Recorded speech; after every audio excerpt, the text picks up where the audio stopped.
the weekly 30-30 trading list.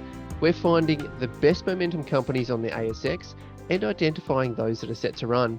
We're joined with Gary Glover from Novus Capital, who's been through the list, pulled out his favourites, and is going to share them with us. Good morning, Gary. How are you? Yeah, I'm good, Chris.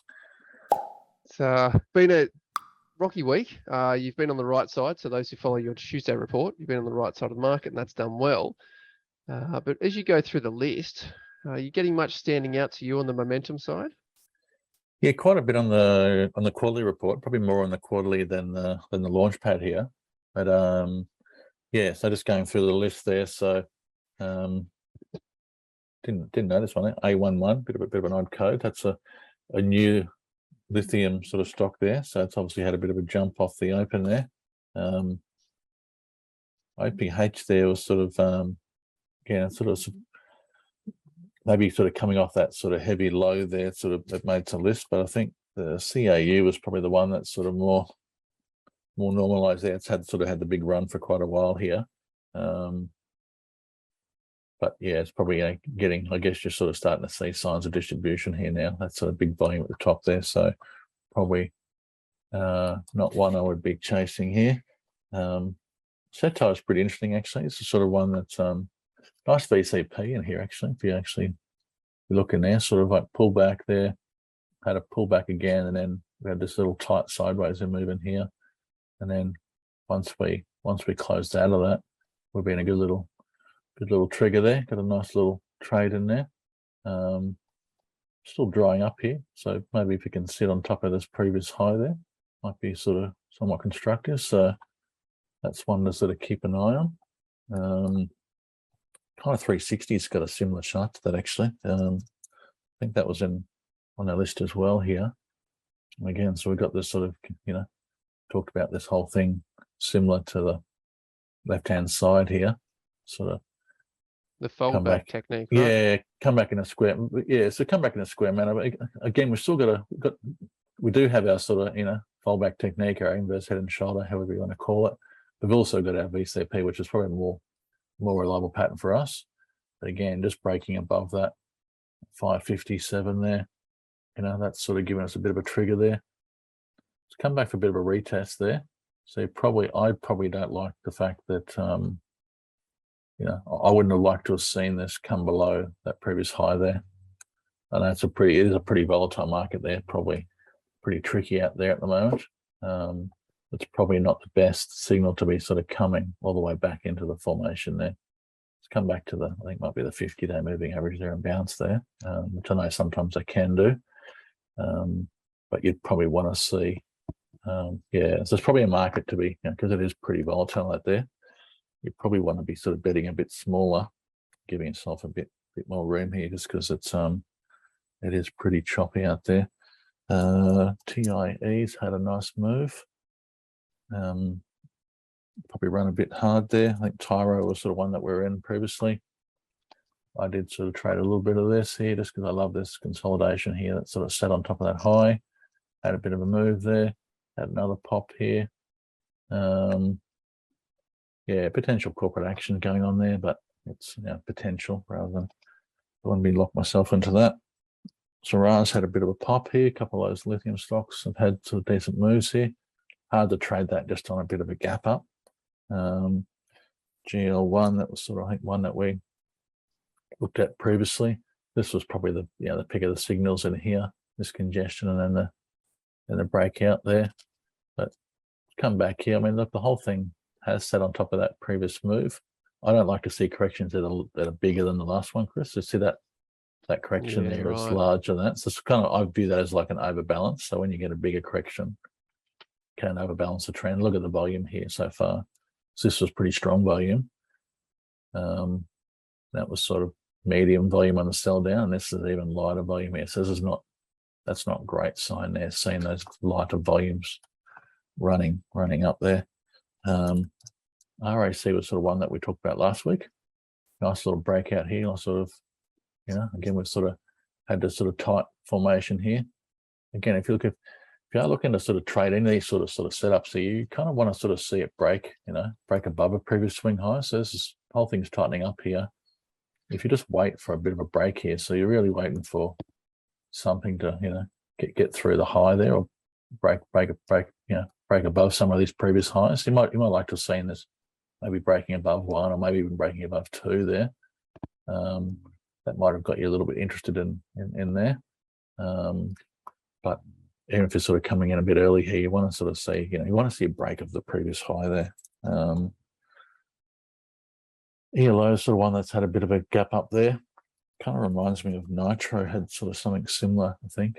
Same sort of software space, sort of gapped up and then consolidated, but it's been going okay here, but it's not really, it's a sort of the sector which is probably out of favor at the moment here. Growth's not really, that attractive there. So,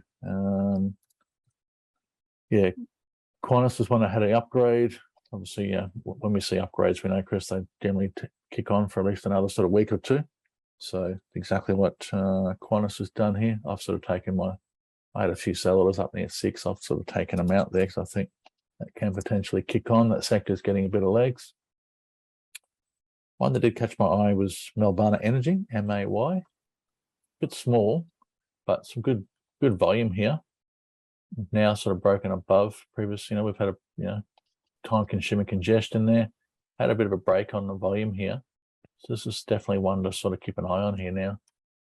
Energy. So now that volume's breaking up, is that it's not a signal to you that it's too late? Is that more saying that there's a lot of interest here, it can be forming something else and have more legs later on? Yeah, so the earliest you should be looking at this would be to break above. Yeah, because this is just lower high, lower high, lower high, low. So if you were looking at this, you would want to see, at least before you get interested at all, you'd want to see a break above previous swing high. So this has actually broken above here. So if you this is sort of something here that you might look at a small position there if you sort of saw something break above there. But you probably want to sort of see this pop up here, maybe congest again, and then start to build here. But this is to me, this is the first, we should not be looking at this until we've broken above a swing high at all. So that's the very first there. So, I think NVX, which has been in the major downtrend as well, I think it was on our list as well. Novonix here, which has been pretty pummeled again, but that's been trending down all the way down here.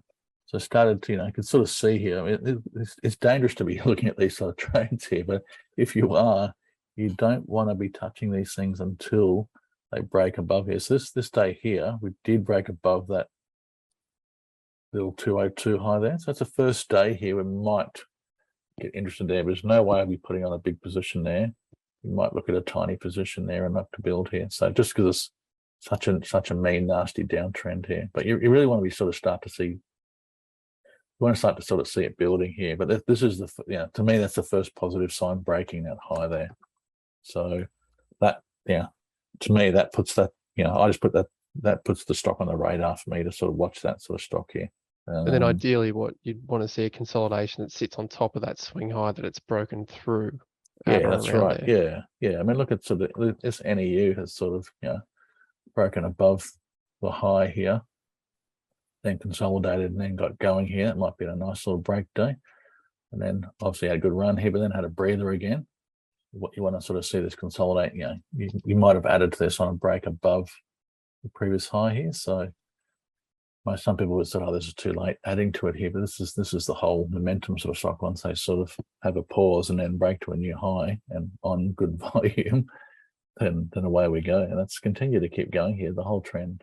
This pullback here just sat on top of the previous high as well. Pretty constructive, and then it's gone up here, had a little consolidation there. So it's amazing how these sort of leading stocks here, they can just lead and lead and lead. So that's the thing is, some interesting price action here this week on the Whitehaven and New Hope. I know obviously these guys are making a ton of cash here, but right there, Whitehaven, biggest volume day of the whole rally of the year. New Hope as well, NHC, big volume day as well here. So just got to be careful of that sort of behaviour when you see those sort of massive lines and stuff there. So did read some reports saying there were a lot of insto transactions happened there. BHP Yeah. and Woodside at the same time. Yeah, so just got to be careful. That can be sort of signs of distribution there. I still think these they'll go a little higher there. I'm looking sort of for denominations of that time there, so that suggests they can go a little higher to me. But I did notice his name James Milner there, he's on the board of Sols and New Hope there. Even he sort of mentioned he didn't really want to see coal price go much higher because obviously the foreign buyers are sort of starting to get nervous about having to pay these massive coal prices. So that's not going to, he was saying it's not good for anyone because that's obviously the price of having to keep fueling these coal mines is, gets more and more expensive than alternative energies, which maybe were viewed as expensive a year or two, might come back into the fore. So I know it takes a long time to sort of shift and move and stuff there, but it was interesting there that Milner was actually saying that he's someone who's probably going to benefit the most from higher coal price, saying we don't really want it to go much higher. Otherwise it's it's going to be negative for the industry. So yeah, I thought Is that similar to what was it? The oil spike that was around GFC, and a lot of the crops, canola, got converted for the biodiesel that was hot at the time. Is that kind of alternative energy, alternative markets thing that you're talking about? It just, prices change the dynamic and stuff there, isn't it? So, it's like, think about obviously sort of shale and, that was sort of occurred. And then just think about open pit mining. So generally, normally sort of when they cut into the mine, they get all the high grade stuff off the top, and then you get into the mid grade stuff in the middle. And then when you start getting down the bottom, you're in the low grade. And it's usually, you go, okay, no, it's not commercially viable, so you close up the mine, and then a year or two later prices have doubled and everyone's going, oh shit, that low grade stuff now is actually now commercially viable, let's just turn it on. So you got to think here in energy, some of those other sources of energy as well probably were not viable a year or two ago because of the costs, but now everything's risen. Maybe some of these other alternatives are more viable now because everything else is so expensive. So it was just interesting. He was reading between the lines there. It was sort of like, okay, he's worried about Japanese buying more coal. If the price keeps going higher, it's makes that alternative very costly. And then people start looking at infrastructure changes to longer term supply chain issues. Yeah. So I mean, he's someone who's I think that's what 40% of New Hope. So he's enjoying the ride, but. Yeah, so it's interesting that he's nervous about, doesn't really want to see prices go higher. So interesting. Liontown was the other one there, which has done quite nicely. Didn't actually see this there. I think it obviously had a nice little pullback, a little bit of a bounce in here, and then edge back here on some lighter volume, and then sort of turned up here. So I just thought this might be a little, do a little sort of A, B, C up here. Maybe went up to maybe 180. So didn't really fit my risk criteria from a risk reward point of view, but it has gone a little higher than I thought it might do. I think PLL was sort of something similar, again, like a bit of a ABC in here and then pop up here. This might have been something more interesting just because I thought this can often sort of go to a new high, so that might have that's probably more in line with my risk parameters. New Zealand has had a nice run there. It's number 21 on the list. Just climbing nice and steady here. So first level of resistance here, obviously, it is that 72. So just the last swing low. So have sort of hit that level and sort of stalled here, but look, no selling here. So apart from that little 1 day here, it's been just inside day here. So if you look at our weekly chart there, really the next level is probably up towards 80 cents, probably more significant than maybe this little low here. So definitely some reasonable volume in here as well. Dried up on the pullback, volume, and then dried up, and then volume here. So still that sector looks pretty robust to me. So most of the travel stocks, Qantas, all looking pretty healthy. What have we got there? Stanmore. Again, the volumes are pretty light here. I know they're sort of edging higher there. Polynovo has had a nice little pop again. Sort of stock that we featured there previously. not too bad here. It's probably just when they sort of overbalance like that, sometimes they'll bounce back up in a range here. To me, this is probably one I'll just watch here for a bit. Just might go through a bit of a consolidation there. I noticed those CUV, probably something similar. They've had a bit of a pullback and a congestion here. So it's nice. You actually want to see these congest here now. So if they can congest here for a while, hold tight here, not sell off too much, just build. They're sort of good signs there. So Polynovo might do the same, might just sort of might need to go through a congestion or sort of pause period there. Myer, which has been unbelievably strong here, just starting to get a little tired here. So look, again, we're sort of this, although we've pulled back here, sat on top of the previous high, still a bit of space here, still pretty strong here. Since then, what we're seeing here is a lack of volume there. So when you sort of see it sort of go up here, a bit of a struggle, just looks a little tired to me. So I sort of wrote down here, sort of looking tired, no conviction. Yeah, I know South of Westpac was on the list. Obviously, some of the banks have had a bit of a bounce, but that's sort of the main ones there. So NVX was sort of one that has come off there. Probably don't like to sort of see a stock jump up and have that sort of selling straight away. That's a bit of a negative. But looking through our launch pad, so just looking at the big weekly movers there, bit of a mixed list here, really. So some of these sort of stocks have been moving around. So MAY's had a nice jump here. It's a good volume there. Just maybe a little small, but definitely a sector we should be keeping an eye on. NVX we've highlighted there. PEK, Peak Rare Earths, had a bit of a pop there, but pretty light volumes there, so not really jumping out to me.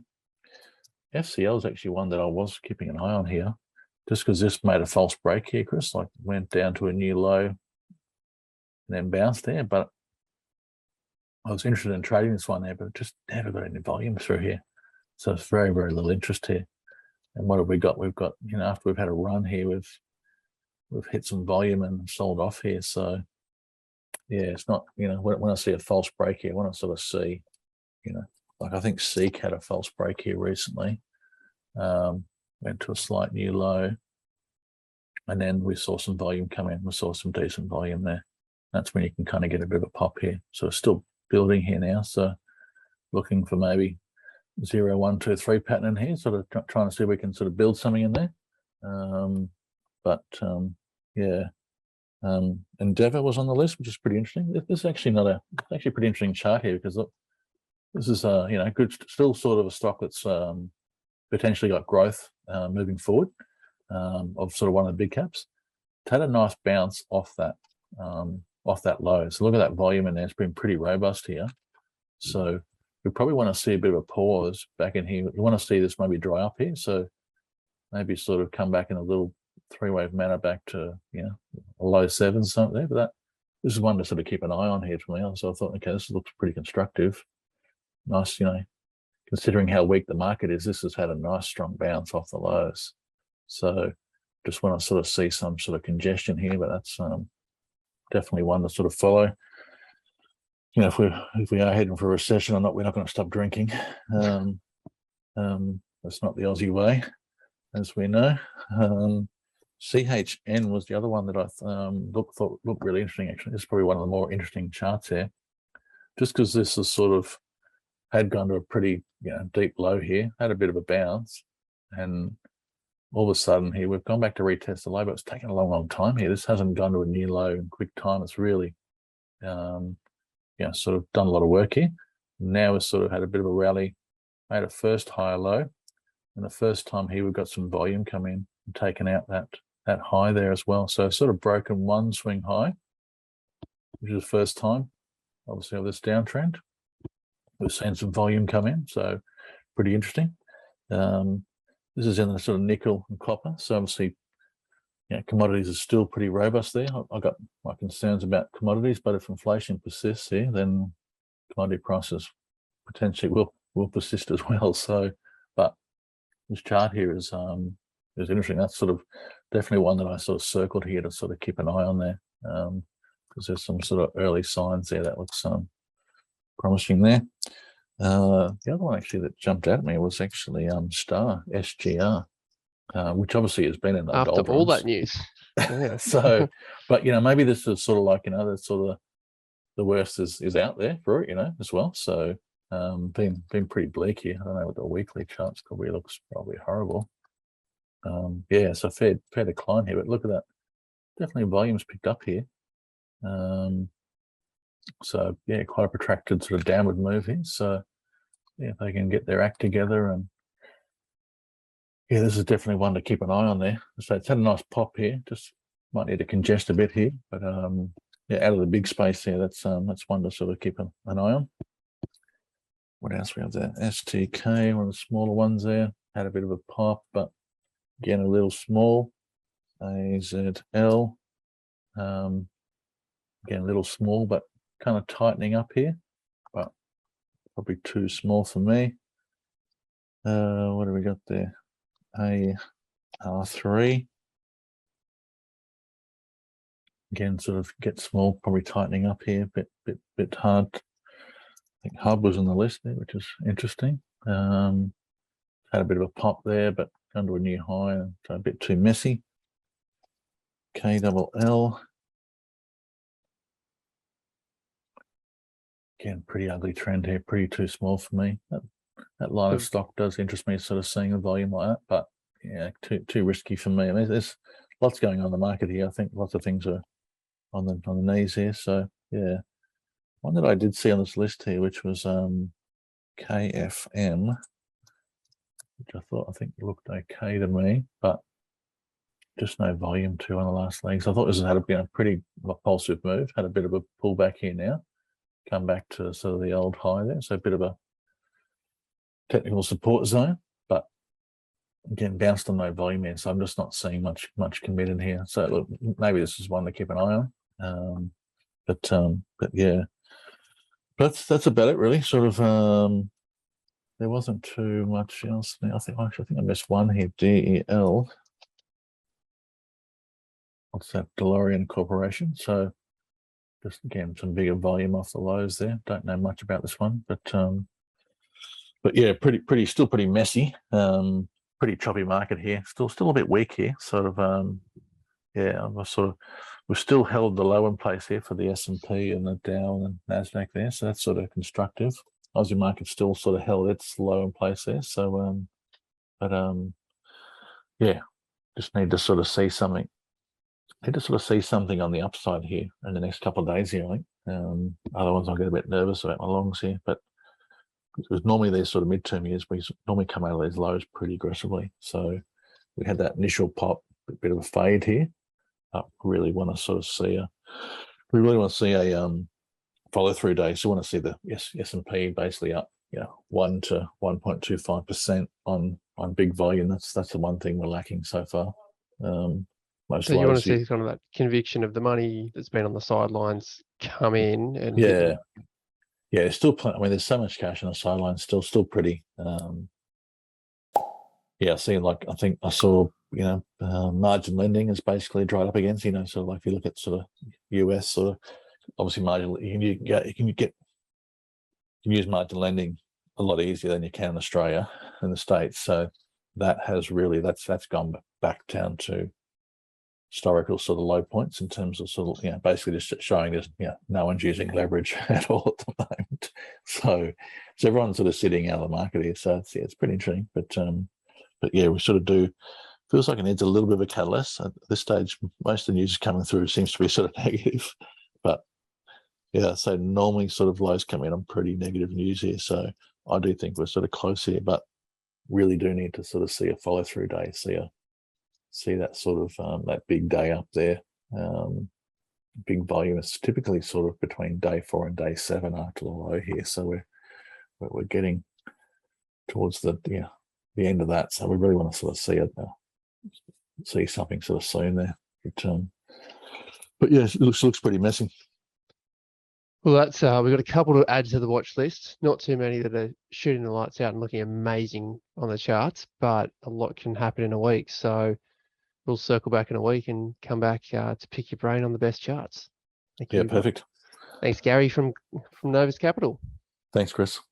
Now, if you want to see what Gary was talking about with the volatility contraction pattern, there are trading strategies on the right-hand side, and then also he's talked about the market cycles and looking for how the market's performing on its lows. He goes into more detail on those on the Tuesday reports, also on the right, and follow on Twitter there on the left as well.